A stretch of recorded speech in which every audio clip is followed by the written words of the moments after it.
అంతిమ దైవ గ్రంథం ఖురాన్ 19 మరియం సూరా. Please subscribe YouTube link Haji Shaik Nagur.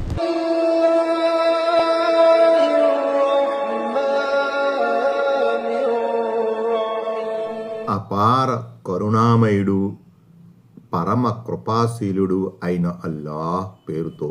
ఆయత్ నంబర్ 31. وجعلني مباركا أينما كنت وأوصاني بالصلاة وجعلني مباركا أينما كنت وأوصاني بالصلاة والزكاة ما دمت حيا. ఆయత్ నంబర్ 31. నేనెక్కడున్నా సరే ఆయన నన్ను శుభవంతునిగా చేశాడు.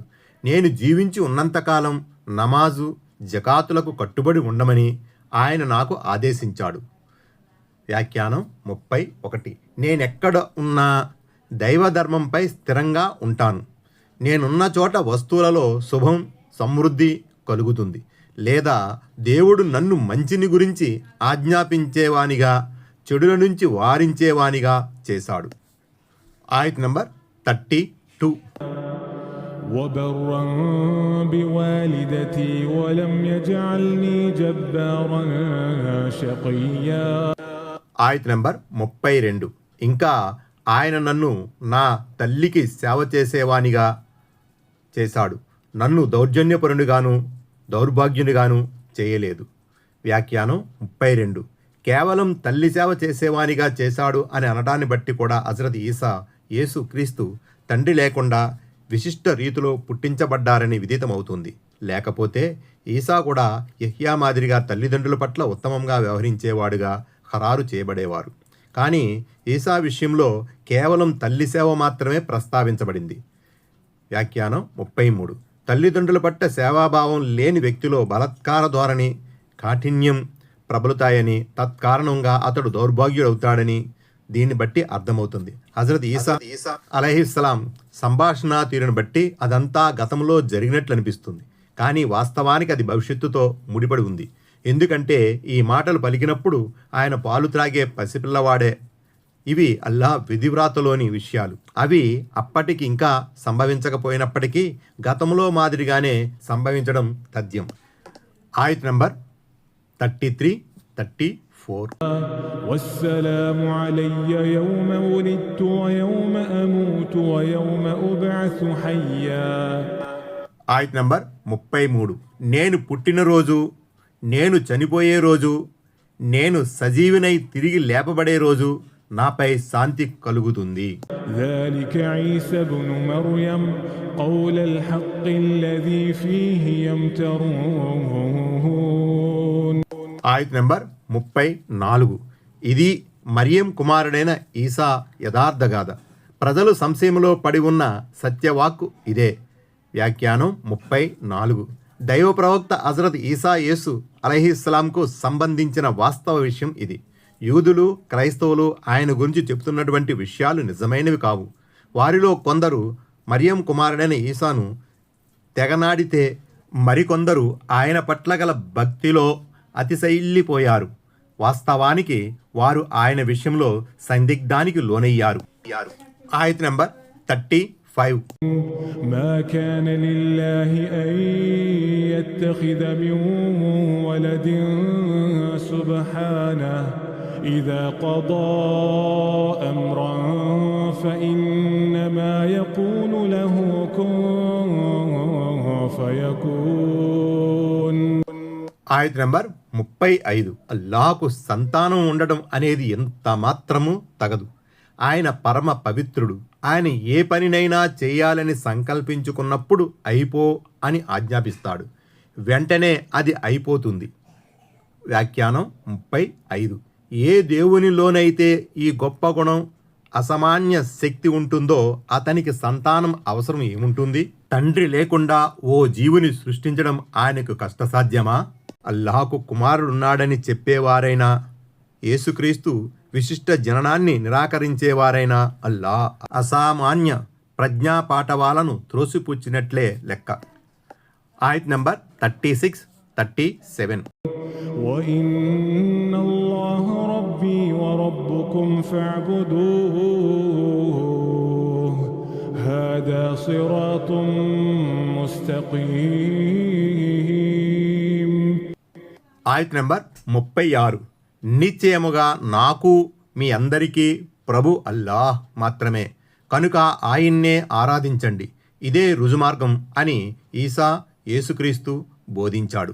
فاختلف الأحزاب من بينهم فويل للذين كفروا من مشهد يوم عظيم. ఆయత్ నంబర్ 37. మరి ఈ ముఠాలు పరస్పరం విభేదించుకున్నాయి, కాబట్టి సత్య తిరస్కారులు ఒక మహా కఠినమైన దినాన హాజరైనప్పుడు వారికి మూడుతుంది. వ్యాఖ్యానం 36. ముఠాలు, వర్గాలు, అహజాబ్ అంటే గ్రంథబహులులోని వివిధ వర్గాలు అని భావం. హజరత్ ఈసా యేసుక్రీస్తు అలైహిస్సలాం పుట్టుకపై వారు అభిప్రాయ భేదానికి గురయ్యారు. యూదులు ఆయన ఒక మాంత్రికుడని, అక్రమ సంతానమని నిందించారు. అంటే యూసుఫ్ నజ్జార్ కొడుకు అని చెప్పారు. ఈసా దేవుని కుమారుడు అని ప్రొటెస్టెంట్ వర్గీయులు సూత్రీకరించారు. ఈసా ముగ్గురిలో మూడోవాడు అని కేథలిక్కులు వక్కాణించారు. ఆయనే దేవుడని ఆర్థోడాక్స్ వర్గీయులు అన్నారు. ఈ విధంగా యేసుక్రీస్తు ఈసా అలైహిస్సలాం వ్యవహారములో యూదులు పరమ లోభత్వాన్ని ప్రదర్శించగా క్రైస్తవులు అతివాదానికి పోయారు. వాస్తవానికి ఇవి రెండూ ఒక రకంగా సమతౌల్యం లోపించిన అతివాదాలే. ఐసరుత్త ఫాసిల్ ఫతహుల్ ఖదీర్. వ్యాఖ్యానం 37.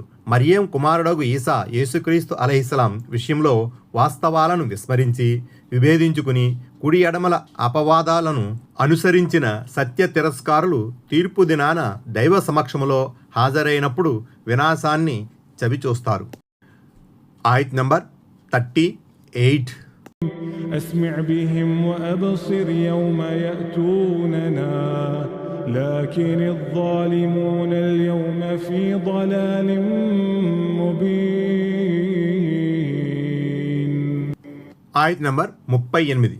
వారు మా సమక్షములో హాజరైన రోజు ఎంత బాగా వింటూ చూస్తూ ఉంటారు. కానీ ఈ దుర్మార్గులు ఈనాడు మాత్రం స్పష్టమైన అపమార్గానికి లోనై ఉన్నారు. వ్యాఖ్యానం 38. ఇహలోకములో మాత్రం విని విన్నట్లుగా, చూచి చూడనట్లుగా నటిస్తున్నారు. కానీ పరలోకంలో కళ్ళ ముందున్న దృశ్యాలను బాగానే చూస్తారు. అక్కడ జరిగే విచారణను బాగానే వింటారు. కానీ వారి ఈ చూడడం కానీ వినడం కానీ వారికి ప్రయోజనకరం కాలేకపోతుంది. ఎందుకంటే వినవలసిన చోట వారు మా మాటను వినలేదు, గమనించవలసిన చోట వారు మా సూచనలను గమనించలేదు. ఆయత్ నంబర్ 39. وأنذرهم يوم الحسرة إذ قضي الأمر وهم في غفلة وهم لا يؤمنون. ఆయత్ నంబర్ 39. వ్యవహారం తేల్చబడి వారు బాధపడే రోజు గురించి ఓ ముహమ్మద్ సల్లల్లాహు అలైహిస్సలాం వారిని హెచ్చరించు. ఏమైనా వారు పరధ్యానానికి గురై ఉన్నారు, వారు విశ్వసించే రకం కాదు. వ్యాఖ్యానం 39. అంటే లెక్కలన్నిటినీ తేల్చేసి రికార్డులు చుట్టివేయబడినప్పుడు అప్పుడు స్వర్గవాసులు స్వర్గంలోకి, నరకవాసులు నరకంలోకి వెళతారు. ఈ విషయమే హదీసులో ఇలా ఉంది: ఆ తరువాత మృత్యువును ఒక పొట్టేలు రూపంలో తీసుకురావడం జరుగుతుంది. అది స్వర్గానికి నరకానికి మధ్య నిలబెట్టబడుతుంది. ఇదేమిటో తెలుసా? దీన్ని గుర్తుపడతారా అని స్వర్గవాసుల్ని నరకవాసుల్ని కూడా ప్రశ్నించడం జరుగుతుంది. ఇది మృత్యువు అని అందరూ అంటారు. అది వారందరి సమక్షంలో కోయబడుతుంది. స్వర్గవాసులారా, ఇక నుంచి స్వర్గలోక జీవితం మీ కొరకు శాశ్వతం, ఇక మీకు మరణం అన్నది ఉండదు అని స్వర్గవాసులకు శుభవార్త ఇవ్వబడుతుంది. ఓ నరకవాసులారా, ఈ నరకయాతన మీకు ఎల్లకాలం ఉంటుంది, ఇక మీకు మరణమనేదే ఉండదు అని నరకంలోని వారికి అనబడుతుంది. సహీ బుఖారీ, మరియం సూరా, ముస్లిం కితాబుల్ జన్నాహ్. వ్యాఖ్యానం 40. ప్రళయ దినాన్ని బాధపడే రోజుగా, పశ్చాత్తాప భావంతో కుమిలిపోయే రోజుగా కూడా అభివర్ణించడం జరిగింది. ఎందుకంటే ఆ రోజు అందరూ బాధపడతారు. మేము పాపాలు చేయకుండా ఉంటే బాగుండేది కదా అని పాపాత్ములు బాధపడగా, తాము మరిన్ని పుణ్యకార్యాలు చేసి ఉంటే మరింత బాగుండేది అని పుణ్యాత్ములు బాధపడతారు. ఆయత్ నంబర్ 41. إنا نحن نرث الأرض ومن عليها وإلينا يرجعون. ఆయత్ నంబర్ 40. స్వయంగా మేమే భూమికి, భూమిపై ఉండే వారందరికీ వారసులమవుతాము. వారంతా మా వద్దకే మరలించబడతారు. واذكر في الكتاب إبراهيم إنه كان صديقا نبيا. ఆయత్ నంబర్ 41. ఈ గ్రంథంలో ఇబ్రాహీం అలైహిస్సలాం వృత్తాంతాన్ని కూడా ప్రస్తావించు. నిస్సందేహంగా అతను సత్యవంతుడైన ప్రవక్త. వ్యాఖ్యానం 41. సిద్దీకన్ అనేది సిద్, సత్యం నుంచి వచ్చింది. ఇందులో భావ ఆధిక్యత ఉంది. అంటే సత్యసంధతలో అత్యున్నత శ్రేణికి చెందినవాడు, మాటలకు చేతలకు మధ్య పూర్తి సమన్వయం సాధించినవాడు. ప్రవక్త పదవి తర్వాత దీని స్థానం అన్నిటికంటే గొప్పది. ప్రతి ప్రవక్త తన కాలపు అతి గొప్ప సత్యవంతుడు, రుజువర్తనుడు అయి ఉంటాడు. అందుకే అతడు పైగంబర్తో పాటు సిద్దీక్, సత్యసంధుడుగా కూడా అయి ఉంటాడు. అయితే ప్రతి సత్యసంధుడు ప్రవక్త కాలేడు. దివ్య ఖురాన్లో హజరత్ మరియం సిద్దీకాగా పిలువబడ్డారు. అంటే ఆమె భయభక్తులలో, సౌశల్యం, పారిశుద్ధ్యాలలో, రుజువర్తనలో అత్యున్నత శిఖరాలను చేరుకున్న వనిత అయినప్పటికీ ఆమె దైవ సందేశ వాహకురాలు, నబియా కారు. ముహమ్మద్ సల్లల్లాహు అలైహి వసల్లం అనుచర సమాజంలో కూడా సిద్దీకులు, సత్యసంధులు ఉన్నారు. వారిలో హజరత్ అబూబకర్ సిద్దిక్ రజియల్లాహు అన్హు అగ్రగణ్యులు. దైవ ప్రవక్తల తర్వాత మానవ కోటిలో అత్యుత్తములుగా పరిగణించబడ్డారు రజియల్లాహు అన్హు. Like, comment, share, subscribe.